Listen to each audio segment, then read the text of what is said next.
Despite years of controversy, Qatar 2022 is about to become a reality as fans from around the world gather in Doha ahead of the big kickoff.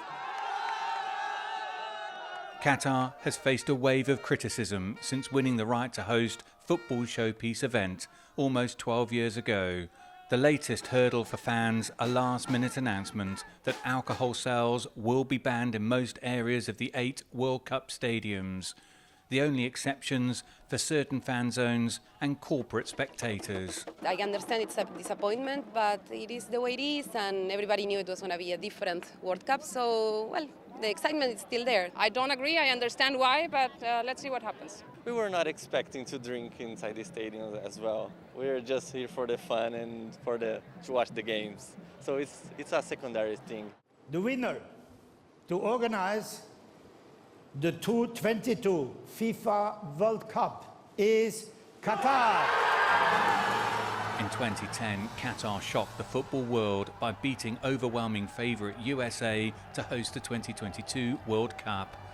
5 years later, many of the FIFA executives that were behind the decision were arrested in Switzerland on corruption charges. Others, including FIFA President Sepp Blatter, resigned in the face of such scandal. Meanwhile, human rights groups have targeted the host country, accusing Qatar of exploiting migrant workers relied upon to build the major infrastructure required for the event. Nasser El-Khater, the CEO of Qatar 2022, says legislation has addressed the issue. We knew that the World Cup is going to have massive impact on the country, and what we did was to make sure that we can steer that impact. Workers' welfare, this is something that we've been working on since 2011. We saw massive changes in legislation, we saw massive changes in standards, we saw massive changes all across the board.